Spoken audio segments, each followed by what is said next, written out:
น้องปองไปมาพบกับบ้านอูขมูวันหน้าพี่น้องปองไปกดไลค์กดแชร์เด้อขมูวันหน้าพี่น้องไปทางเพจกับ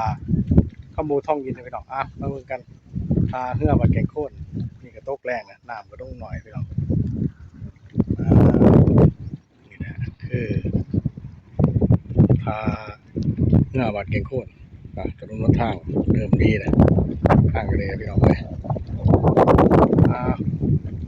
เนื้อขาวฝากอันนี้ก็ไม่เห็นตรงนี้ขาวฝากลมแห้งขาลำบากเลยพี่น้องเอ้ยเนื้อขาวฝากรถจักรตัวนั้นก็จะเป็นวักสำหรับรถใหญ่ลำบากก็ดินบริตอแพนพี่น้องเลยลำบากนะดินบริตอแพนก็ลำบากนะไปมากบ่ค่อยสะดวกเท่าไหร่วักพี่น้องเด้อ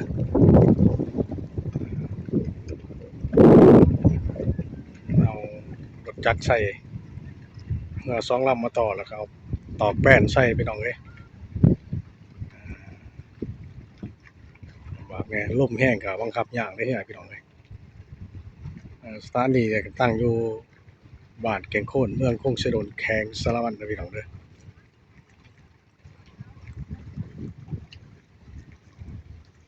ก็จะเพื่อมันจะลงมาพี่น้องเลย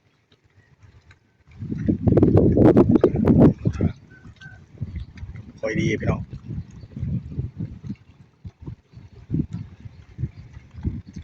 รถใหญ่รถหน่อย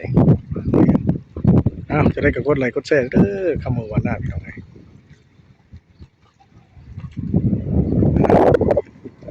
เนี่ยครับต้องมาเสียลำบากไงมาทานพี่น้องเลย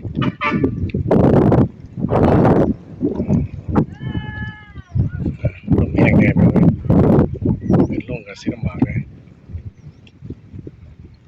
แล้วก็กดไลค์กดแชร์นะเด้อพี่น้องบอกไปชีวิตมัน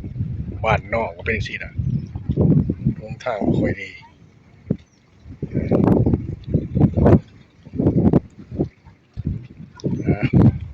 หมู่บ้านนี่บ้านต่อบ้านก็สีลำบากเลยพี่น้องยามพ้นยิ่งลำบากกว่านี้พี่น้องเลย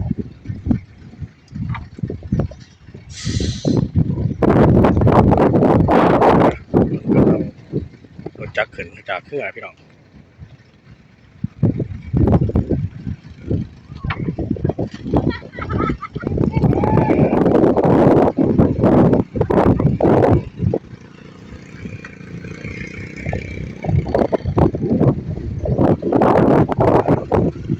คันหนึ่งประมาณงามแดงเนี่ยคันหนึ่งประมาณ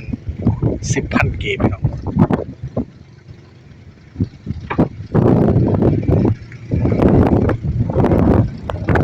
ลงเนี่ยพี่น้องเลยเกิดลงบ้านหนึ่งก็เสียรายได้1,000 กีบเลยพี่น้อง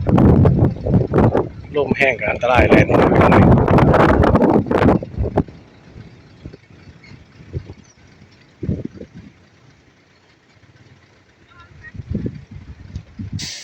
คลิปนี้ก็พอสำเร็จแล้วก็ฟังไปกดไลค์กดแชร์เด้อคำบูมันหน้าพี่น้องกดไลค์กดแชร์กดติดตามคนใหม่อัดครับอาจสีไทยยังอาจสีบอนิ่งกล้องอาจสียังสั้นอยู่พี่น้อง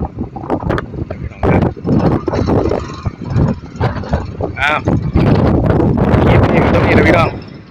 คำบาสบายดี